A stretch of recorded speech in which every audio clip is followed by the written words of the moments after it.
Hello, everyone, and welcome back to English Pod. My name is Marco. And my name is Catherine, and today we're talking about something we talk about every year. Every year after Christmas, or well, during the Christmas holidays, we talk about New Year's Day, and a very important topic, New Year's resolutions. All right, so we're not going to preview anything today. It's all in the dialogue. But when we come back, we'll be talking more about what you hear and some of the great phrases you can use at the New Year. Did you read this? It says that the number one New Year resolution people make is to spend more time with friends and family. Why would that be funny? Well, think about it. We are a society that is always on the go. Not because we have to, but because we want to. Why? We work hard and spend less time at home because we are trying to provide for our family with goods and services that are usually unnecessary. I don't agree, but anyways, I think you should start thinking of a New Year's resolution yourself. What's the point? We always make New Year's resolutions, and by February, we will have forgotten about them. It's pointless. Well, maybe then you should resolve to sticking to your goals and objectives. What about you? Your gym bag is gathering dust, and you still have brand new running shoes that are yet to be jogged in. Well, I would go if you kept your promise of going to the gym with me every day. Yeah, whatever. All right, great. We're back. So this is very typical, a New Year's resolution that you make, but then people don't really stick to it, etc. They don't? Usually they don't. All right, but you're probably wondering what is a New Year's resolution. So why don't we take a look at this word and many more on Language Takeaway. Language takeaway. Okay, so New Year's resolution, let's break this phrase down. The first phrase is New Year's. So the New Year is January 1st in the West, and it is celebrated on the 31st of December at night when the clock changes to the New Year. And a New Year's resolution, remember that S there, is something that you want to do or to change in the new year. It's a fresh start. Okay, so you pretty much, the verb that you use there is to resolve to do something. So my New Year's resolution is to, go to the gym every day. It's like a promise to yourself. Right. So, and this is very common, right, among Americans. They try because it's a new year, it's a fresh start, so they want to start doing something great. Exactly. We can talk about this at the end, but a lot of companies try to use this to sell Americans stupid things. So all right. We'll get there in a minute. But the two people in this dialogue are talking about the idea of spending more time with friends and family. And the other person says, well, sometimes it's hard to do that because you have to provide your family with goods and services. All right. This phrase goods and services is very common, especially in economics and sociology. So what does this mean? And they go together, right? So goods are tangible items, things that you buy, like food or, clothes, a TV, etc. Stuff. And services, of course, are other things like, for example, going to the doctor or the dentist or any other service you get. So service usually includes another person doing something for you. But you might not actually get something physical like a TV if you pay for it. Right. So goods and services, it's included in this phrase, always goods and services. Very good. And well, moving on, as we mentioned with the New Year's resolution, we had that verb there, to resolve. So what does it mean if I want to resolve? Okay, well, to resolve, as we said, is to decide or to promise yourself to do something. So it's a decision that you don't want to change your mind about. For example, this year, I've resolved to quit smoking. That means I've made a decision for myself and I'm going to do it. Okay, very good. It's very strong. And not to be confused with to solve, right? It has no real relation there, right? No, resolve to do something is to have a strong passion or interest in doing something for yourself or changing an action. Very good. And well, our last word for language takeaway is brand new. Something that's brand new. Brand new. So buy a brand new car. Come down to Captain's Car Lot. So brand new is something we hear a lot in marketing. It's also something that these words just go together very often. And something is new, okay, you just bought it or it just came out. But something that's brand new is really fresh, really new.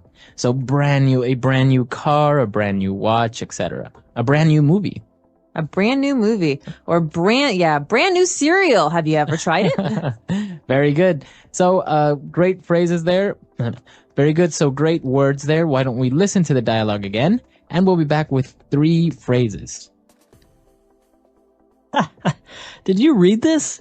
It says that the number 1 New Year resolution people make is to spend more time with friends and family. Why would that be funny? Well, think about it. We are a society that is always on the go. Not because we have to, but because we want to. Why? We work hard and spend less time at home because we are trying to provide for our family with goods and services that are usually unnecessary.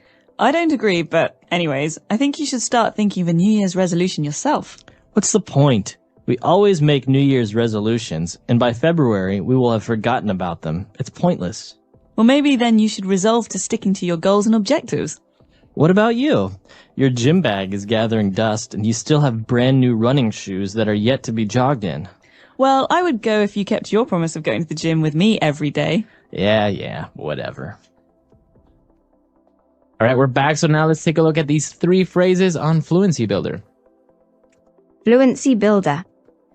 Okay, this first phrase is very common at gas stations and food, like fast food chains. We say on the go. All right. So he mentioned that we are a society that is always on the go. It means we're always moving. Exactly. So you're always going to work, going home from work, going to the store, going to the school to get the kids, always moving. So that kind of action, that kind of life is on the go. Okay. You can also say eat on the go. That means I eat while I'm going somewhere, while I'm doing something. I don't sit down. Okay. So on the go. And talking about New Year's resolution, and we said that, many people resolve to do something, but they don't really do it. And we have a phrase that is used here, to stick to something. Stick to your resolution. To stick to it. So you think of tape or glue, these things that help things stick together. Okay. So in that sense, it's kind of, it's a way for you to describe continuing to do something or not stopping, not quitting, not ending it. And so I could say, remember how I said I wanted to quit smoking? Well, I'm really going to stick to this resolution because I think it's important. That means I'm not going to give up. Right. Very good. So you're going to stay with it. You're not going to give up. All right. So stick to something, like, for example, our English learners, they'll stick to learning English. And we could say as words of encouragement, hey, stick to it. Stick to it. Don't give up. With it. Don't give up. All right. And, finally they were more arguing about the gym membership and everything. And he mentioned that the gym bag is gathering dust. All right. This is a very nice phrase, I think, because it's very visual. I like phrases where you can see what's happening. So gathering means collecting. That means, that the dust in the air, it's building on this bag, and something is gathering dust if we don't use it. So we haven't gone to the gym because our bag is in the corner and it's just filled with dust. Exactly. We could also say this about the computer. Why should I buy you a new computer, Marco, if you never use the old one? That's just sitting in the house gathering dust. Very good. Okay. So it's another way of saying you never use it, you never do it, etc. Exactly. For an object, though, you can't say you are gathering dust. No, well, that'd be a little weird. You might be dead or something. All right. Great phrases. So why don't we listen to this dialogue one last time? Did you read this? It says that the number 1 New Year resolution people make is to spend more time with friends and family. Why would that be funny? Well, think about it. We are a society that is always on the go. Not because we have to, but because we want to. Why? We work hard and spend less time at home because we are trying to provide for our family with goods and services that are usually unnecessary. I don't agree, but anyways, I think you should start thinking of a New Year's resolution yourself. What's the point? We always make New Year's resolutions, and by February, we will have forgotten about them. It's pointless. Well, maybe then you should resolve to sticking to your goals and objectives. What about you? Your gym bag is gathering dust, and you still have brand new running shoes that are yet to be jogged in. Well, I would go if you kept your promise of going to the gym with me every day. Yeah, whatever. All right, we're back. And as you mentioned, there were some interesting things about this dialogue, especially when they talked about a society that's always on the go. And you mentioned that, sometimes you eat on the go. And I've seen people in the United States that are actually eating while driving. I'm guilty of doing that. Really? Yeah. have no time to actually sit down for like 15 minutes and eat. Now, I remember being in high school at home and, you just have so much stuff to do. You have school, then after school, there's like, soccer practice. After that, there's music lessons and you never have time to eat. So you have to grab food in the car. And then on the way home, you're picking things up and you get home and you do your homework or whatever. There's so much stuff to do and it doesn't stop. It doesn't stop when you grow up. It doesn't stop as if you're an older person. It's the way life is in America. Wow. Yeah. That's really interesting because I think many of our listeners that are in other countries would find that a little bit peculiar if they actually went to the United States and saw somebody in their car, like having a hamburger while driving, and sipping on their soda. Yeah, it's kind of sad, actually. Well, that's the thing. You don't have much time. But actually, this is based on true events, kind of, on the fact that many Americans do want to spend more time at home with their friends, with their family, because, as you say, you're always so busy. And I think it's a nice resolution to resolve to have dinner with your family once or twice a week at home where you sit down and you talk about your lives. It's nice because you get to share and you get to know each other better. And, otherwise you're always just on the go in different places. Yeah, exactly. So we want to hear your comments and your opinions about this topic. So why don't you visit our website, englishpod.com, and we'll see you guys there. Don't forget to share with us your New Year's resolutions. Everyone's got one. Yeah. So English Pod. My name is Marco. And my name is Catherine, and it's the Christmas season, Marco, so that means we have a very festive lesson today. That's right. Christmas is coming up, and, well, a tradition among many people around the world is to buy a Christmas tree. That's right. I remember when we used to do this in my family. It was one of my favorite times of the year. So we're going to explore this in today's lesson. After we listen to the dialogue, we'll be back to talk about some of these interesting words and phrases. Back, and as we mentioned, well, the entire dialogue is about a Christmas tree. So why don't you explain what a Christmas tree is? Because many people maybe don't even do or buy Christmas trees. Okay, well, a Christmas tree is usually a green tree that we cut down and we put in the house. Okay, so it's not a real tree with roots in the ground, but sometimes it comes from a real tree outside. And the tree is very small on the top and it goes out like a triangle. Okay, so it's a special shape. And we generally make it look very pretty with lights and ornaments and decorations. And on Christmas, on the 25th or the 24th, it depends where you come from, we put lots of presents underneath the Christmas tree. Wow, it sounds amazing. Well, yeah, and it looks very nice. It does look really beautiful, and it's just a really special part of Christmas. And well, as you mentioned, sometimes the tree is just a fake plastic tree, but many times it's a real tree, and the type of tree that you use is a pine tree. Exactly. And so pine tree is a kind of tree that doesn't have leaves. It has needles. That means that they're long, very thin green pieces that are all over the tree. And you can see these trees in most northern places like Scandinavia, or in America, maybe Illinois and Minnesota and Michigan and Vermont. And they're very, as you say, very unique trees, but they also have a very special smell, the smell of pine. They do. Very nice. It's such a nice smell that a lot of the things that we use in America to clean our houses have a pine smell, right, because it makes the house smell nice. Very good. So a pine tree. The dad brought a pine tree or a Christmas tree home, and, well, the wife was a little bit worried if it will fit. Okay, will it fit? This is a very important question because a lot of pine trees are very, very tall. Right. So if a pine tree is 3 meters tall or 4 meters tall, will it fit is a question we ask. Is it too big? Or is it going to be stuck on the ceiling in the house? And so we could ask this about anything. I just bought a new TV. Will it fit in the living room? I don't know. I'm very cute. nervous. I spent a lot of money. All right. And, well, you were talking about the Christmas tree and how you put a lot of nice decorations on it. And so we say that we decorate the tree. That's right. So the verb here, this is an action word, to decorate. So every holiday season in my family, we take one day and we decorate the tree. That means that we take very small, special ornaments and ribbons and lights, and we put them on the tree to make the tree look pretty. Wow. You can also say decorate the house. Right. Or to decorate the house for a party. So this means to make something look special or pretty. Very good.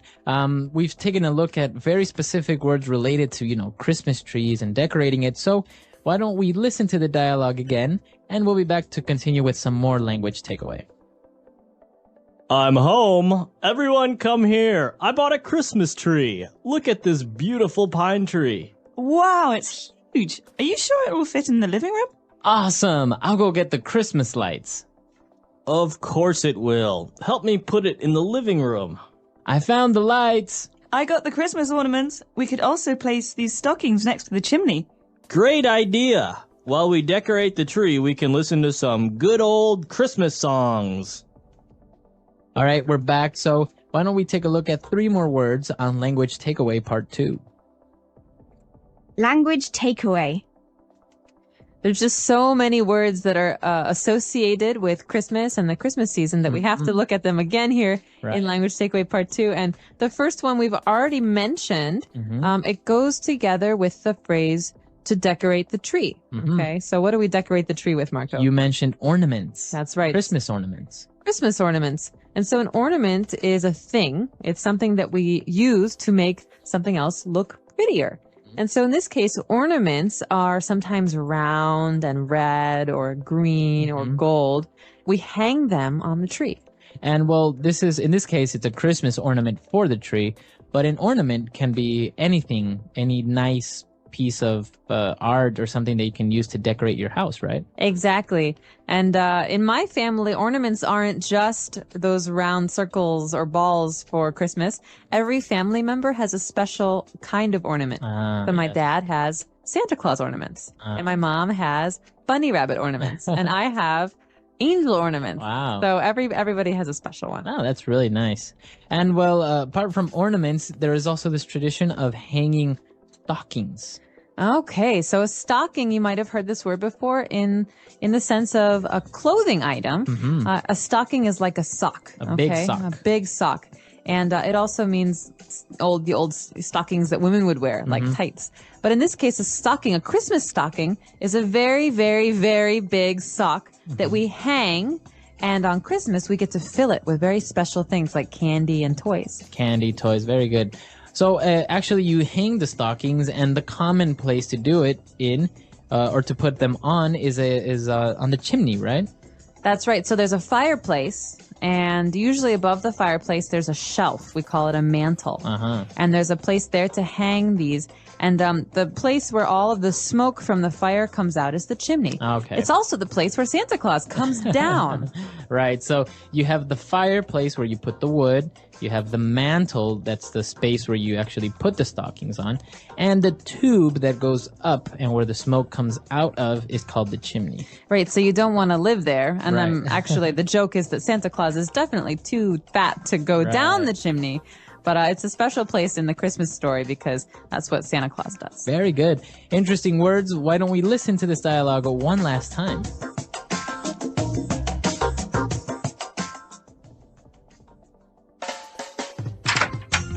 I'm home. Everyone come here. I bought a Christmas tree. Look at this beautiful pine tree. Wow, it's huge. Are you sure it will fit in the living room? Awesome. I'll go get the Christmas lights. Of course it will. Help me put it in the living room. I found the lights. I got the Christmas ornaments. We could also place these stockings next to the chimney. Great idea. While we decorate the tree, we can listen to some good old Christmas songs.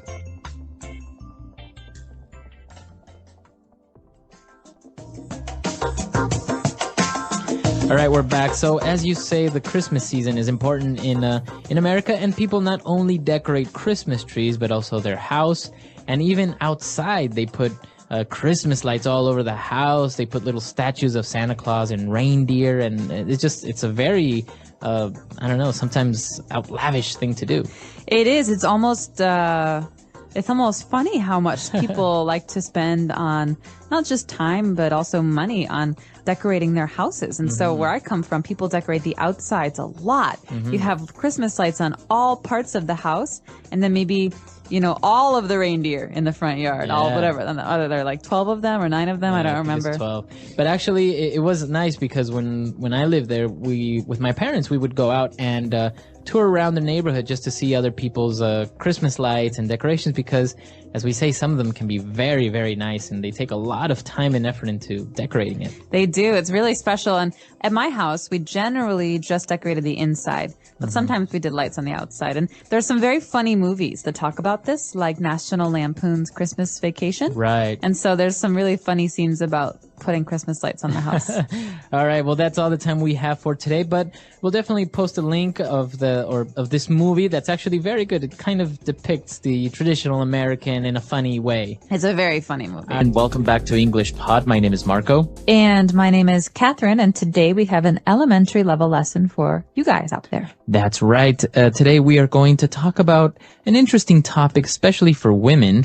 We are going to the nail salon. Okay, so we're going to get our fingernails painted. All right, so let's take a look at vocabulary preview to find out what nail salon means. Vocabulary preview. All right, so if you go to a nail salon, it's a specific place where they paint your nails, right? Exactly. So it's a shop or a store where you can have your nails painted. So they have special people to help you. If you want to go get your hair cut, you would go to the hair salon. Exactly. So we have hair salon and nail salon. In this case, at the nail salon, they can't cut your hair. Okay, very good. So why don't we listen to our dialogue for the first time? Honey, I'll be right back. Where are you going? I told you already. I'm going to get my nails done. Again? You just went last week. You spend more time at the nail salon than you do here at home. Honestly, why do you need a manicure every week? Well, first of all, I like to pamper myself, and my nails look great. You should come with me. Why? I don't want to have nail polish or anything like that. They don't only paint my nails. The manicurist will remove my cuticles, file my nails, and apply at least 4 coats of nail polish. Yeah, sounds like something I should definitely do. All right, we're back. So now we found some very interesting and specific words related to nails. So why don't we look at those now on Language Takeaway? Language takeaway. All right. So this first word is an important word for every woman to know. And I know a lot of men who get this too. It's called a manicure. All right, manicure. And what exactly is a manicure? Well, a manicure is a service that you get at a nail salon. And that means that the people at the nail salon will cut your nails and shape your nails. That means if you want them to be pointy or boxy, and then you get them painted and dried. Okay, so they basically take care of your nails, of your fingernails, a manicure. Exactly. And so the important thing to remember here that a manicure is for your hands. Right, so you can also get your toenails or your feet taken care of, right? Exactly. So that's different. That's a pedicure because pedi means foot. So pedicure is for your feet and a manicure is for your hands. All right, very good. And well, we talked about painting your nails, and that paint has a specific name, right? Exactly. So you wouldn't use wall paint on your fingers, would you? Right. So you have to use a special paint, and this is called nail polish. Nail polish, okay. So a polish is something that makes a surface or a thing shiny. Okay, so nail polish is a paint that makes your nails very shiny. All right, very good.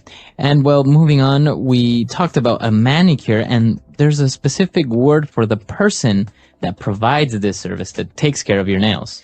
Okay, so the job at a nail salon is manicurist. That's the person who paints your nails, okay? All right. And so you could say, I have a favorite manicurist. Her name is Sally. Okay, very good. And well, manicurists, they perform a manicure. And well, apart from painting your nails, they also push your cuticles or remove your cuticles, like in the dialogue. What are the cuticles? Okay, cuticle is a very hard word. This word describes the skin around your fingernail. Okay, so you have skin all over your body, but on your fingernail, you have special kind of skin. And so a manicurist will sometimes push or cut the dead skin, that's the cuticle, from your finger. Okay, very good. So if you look at your fingernails now, you will see a little thin layer of skin on your fingernail. That's the cuticle. And well, apart from removing your cuticles and painting your nails, they will also file your nails. And this is a verb, to file. To file. Okay, so this is a word that's kind of like cut or trim, but a file is a more delicate process. So it means that we kind of shave off very, very, very little at a time. And so to file your nails means to make them shaped differently or to smooth them. They're not cutting, clip, clip, clip. It's not that. It's a little bit less than that. And now there's also a noun for this, a nail file. And most women will usually have it. It's a long piece of cardboard that has a paper that's kind of like sand on it, kind of like sandpaper. It doesn't feel good when you rub it with your hand. With your hand. But if you use it on your nails, it will little by little just take away little parts of your nail. Yeah. Like that. You usually see it, the many secretaries, in TV shows, they're always filing their nails. Exactly, making them perfect. Okay, so those are the words we have for language takeaway. Why don't we take a look at our dialogue again, and we'll be back in a little bit. Honey, I'll be right back. Where are you going? I told you already. I'm going to get my nails done. Again? You just went last week. You spend more time at the nail salon than you do here at home. Honestly, why do you need a manicure every week? Well, first of all, I like to pamper myself, and my nails look great. You should come with me. Why? I don't want to have nail polish or anything like that. They don't only paint my nails. The manicurist will remove my cuticles, file my nails, and apply at least 4 coats of nail polish. Yeah, sounds like something I should definitely do. All right, we're back. So now why don't we start with some phrases, some very good phrases that we found in this dialogue in Fluency Builder. Fluency Builder. This first phrase is really important when we talk about nails because it's the way that we describe going to the nail salon. So I can say, I'm going to get my nails done today. Okay, so to get your nails done, that means that you're going to get your nails cut, filed, painted, etc. I'm going to get a manicure, but that's very, serious. So you could say, I'm going to get my nails done. It's more spoken language. Okay, so I'm going to get my nails done, or you got your nails done. Very good. And well, the woman was talking about why she likes to go get a manicure, and she said that she likes to pamper herself. Okay, this is very common, especially when women are trying to talk about why they spend money on hair and nails and clothes. They say, I like to pamper myself. To pamper means to treat very, very well. Okay. So if you go get a manicure, it's kind of like pampering yourself, or maybe going to a spa. Exactly, or getting a massage. And so we could say also, don't pamper the dog. He's very naughty. So a synonym would be to spoil. To spoil oneself, to pamper. Indulge. Okay. So, and, well, she was talking about how they perform a manicure, and she talked about 4 coats of nail polish. So a coat, we know that it's a kind of like a jacket, right? But in this case? Yeah. In this case, it means a layer. So you paint your nails one time, okay? You have color. Maybe it doesn't look right. Okay, it's very thin. So you say, okay, I'm going to paint 2 coats, and then you paint one more time, and the color gets darker. And you paint one more time, and the color gets very dark and very thick. And so these are called coats. That means layers of nail polish. And it's a special word we use when we're talking about painting our nails. Right. So it's not only for nails, but if you're painting your house, maybe you need 2 or 3 coats of paint. Exactly. If we have a red wall and we want to paint it white, we definitely need 2, 3, maybe 4 coats of paint. Otherwise, we'll still see the red. Okay, very good. Very interesting phrases. Let's take a look at this dialogue for the very last time, and we'll be back shortly. Honey, I'll be right back. Where are you going? I told you already. I'm going to get my nails done. Again? You just went last week. You spend more time at the nail salon than you do here at home. Honestly, why do you need a manicure every week? Well, first of all, I like to pamper myself, and my nails look great. You should come with me. Why? I don't want to have nail polish or anything like that. They don't only paint my nails. The manicurist will remove my cuticles, file my nails, and apply at least 4 coats of nail polish. Yeah, sounds like something I should definitely do. All right, we're back. So, Catherine, are you a big fan of manicures? Do you get it done often? I didn't used to, but I really enjoy them now. I think it's a nice way to relax on the weekends. So every couple of weeks, I go to the nail salon and I get my nails done. All right. And I think one of the words that we didn't talk about here, but it's very, I don't know, for men, it's kind of a strange smell, is nail polish remover. The acetone, right? It's a very strong chemical. It is really disgusting. Nail polish remover, the word to remove means to take away. And so when the nail polish, we want to change the color, we have to use this. It's like water, but it smells really bad. And so my boyfriend always gets angry when I use the nail polish remover because the whole house starts to stink. It's a very strong smell and you get kind of dizzy. So yeah, it goes into your head. All right. Well, if you guys have any questions, any doubts, or any suggestions about this lesson or any other lesson, please come to our website, englishpod.com, and we'll see you guys there. Bye, everyone. Bye.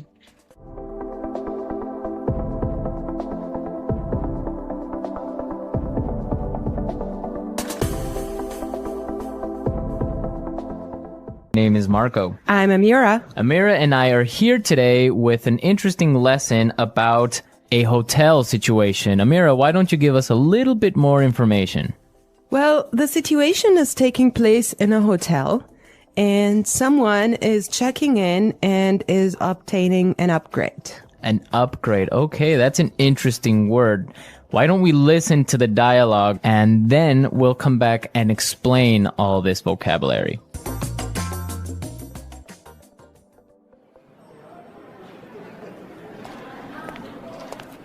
Good afternoon. What can I do for you?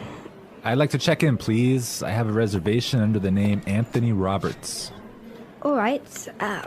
Roberts. Oh, Mr. Roberts, we've been expecting you. And here is your key card to the presidential suite. But there must be some mistake. My reservation was for a standard room. Are you sure? Let me double check. Yeah, here, this is my confirmation number. You're right, Mr. Roberts. There seems to be a mix-up. Unfortunately, we're overbooked at the moment. So...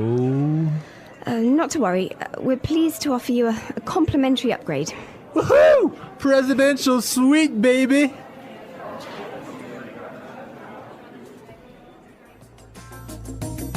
Okay, everyone. That is nice, huh? Yeah, the guy is really excited that he's gonna get the presidential suite. Yes, there's some interesting phrases and vocabulary items here, and I know, Marco, you want to talk about some of them. Right. The first one, and this is really useful for all of our listeners who travel a lot. This phrase will come in handy, and it is, I have a reservation under the name.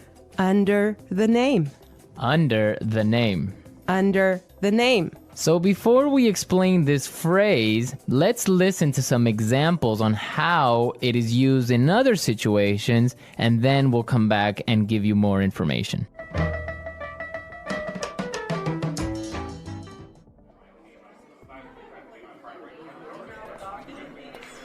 My secretary made a reservation under my name. I'm sorry, sir. I don't have a reservation under that name. Do you have a reservation under the name Smith?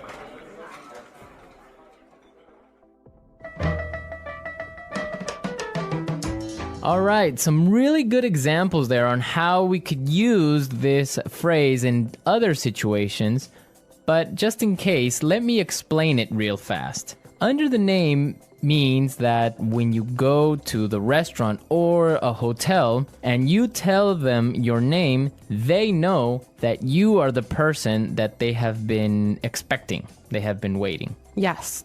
Well, I have chosen another useful phrase for you, and it is mix up.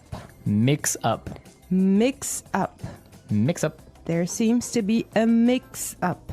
Before we talk about this phrase, let's listen to some examples of how it is used.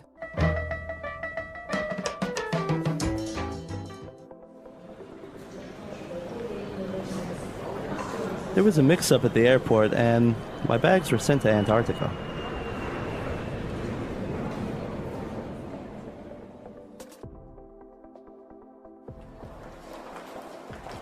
I'm sorry, sir. There's been a terrible mix-up. We've given you the wrong baby.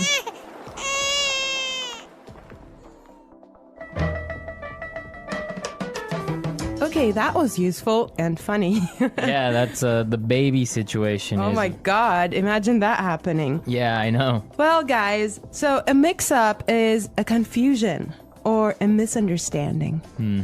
Exactly. Well put. All right, Marco, what do you have for us? Okay, the next word that we should take a look at is overbooked. Overbooked. Overbooked. Overbooked. What does that mean? So if a hotel or a flight is overbooked, it means that they are full. They are more than full. Right, so they cannot accept any more people. Exactly. Okay, now, why is this phrase useful? Because it happens all the time. There's so many other situations where you can use this word or hear it from other native English speakers. For example, a bus or a train can be overbooked. Exactly, that's really common. Okay, let's take a look at the last phrase for today, and that is complimentary upgrade. Complimentary upgrade. Complimentary upgrade. Complimentary upgrade. So this means that, for example, when the hotel is overbooked and all of their standard rooms are full, they will give you a better room, a more expensive room, but free. Yes, because it was not your fault. Right. This also happens sometimes, if you're lucky, on airplane flights. Yes. So if you are in economy class and an airplane, but for some reason it's overbooked, they will move you to business class or first class for free. I have a similar story, but I'm not going to tell you about it now. For now, let's go and listen to the dialogue one more time, and when we come back, we'll talk some more.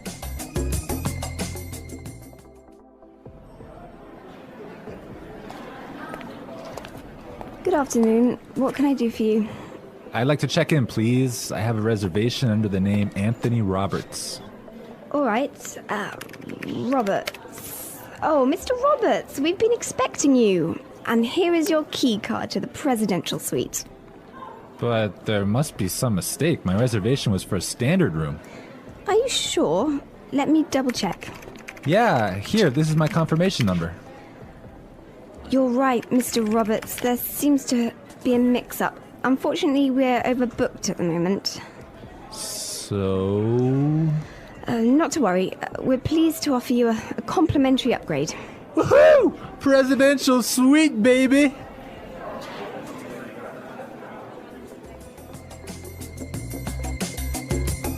I love listening to this dialogue. It's just so nice to see that someone is enjoying his upgrade so much, huh? Yeah, especially since he was expecting just a really normal room and now he's gonna be treated like a king. So Marco, have you ever gotten a complimentary upgrade? Yes, I did. When I was traveling through India, I bought a normal seat in the train, but for some reason, it was overbooked. So I talked to the station manager and I got a complimentary upgrade to first class. I had a similar experience as well. I was flying from Shanghai to Qatar and I actually had an economy seat, but for some reason they just upgraded me and I was so happy. Oh, really? Like, yes. It wasn't overbooked? Well, I'm not sure because normally the night flight is not that full, but they upgraded me for some reason and I was so happy. It was an upgrade to first class. Wow, that's really cool. Yes. I would prefer a first class upgrade on an airplane. Yeah, any day. Well, you know what really amazed me was like the food you get there. You know, you have a 5-course meal. Oh, really? Yes. And you get all the drinks you can get, right? Exactly. Wow, I would be really happy there. All right, everyone, we're out of time today, but be sure to listen tomorrow because we'll be back again with another great podcast. And also, don't forget to go to our website at englishpod.com and leave us all your questions and comments in our community forum. Yes, and we would also appreciate your suggestions. And I hope you enjoyed the lesson today. And Marco and I will be back tomorrow with another great lesson for you. But for now, it's bye.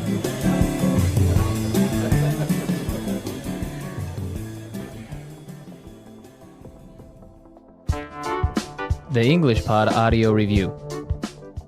Listen to the meaning, then say the vocabulary word. Check in. Under the name. Reservation. Confirmation. Mix up. Complimentary upgrade. Overbooked. Check out.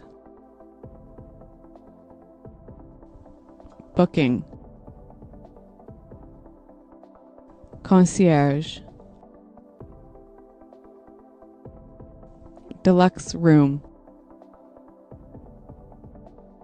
Receipt. Let's try that faster. Booking. Mix up. Under the name. Reservation. Deluxe room. Overbooked. Check out. Receipt.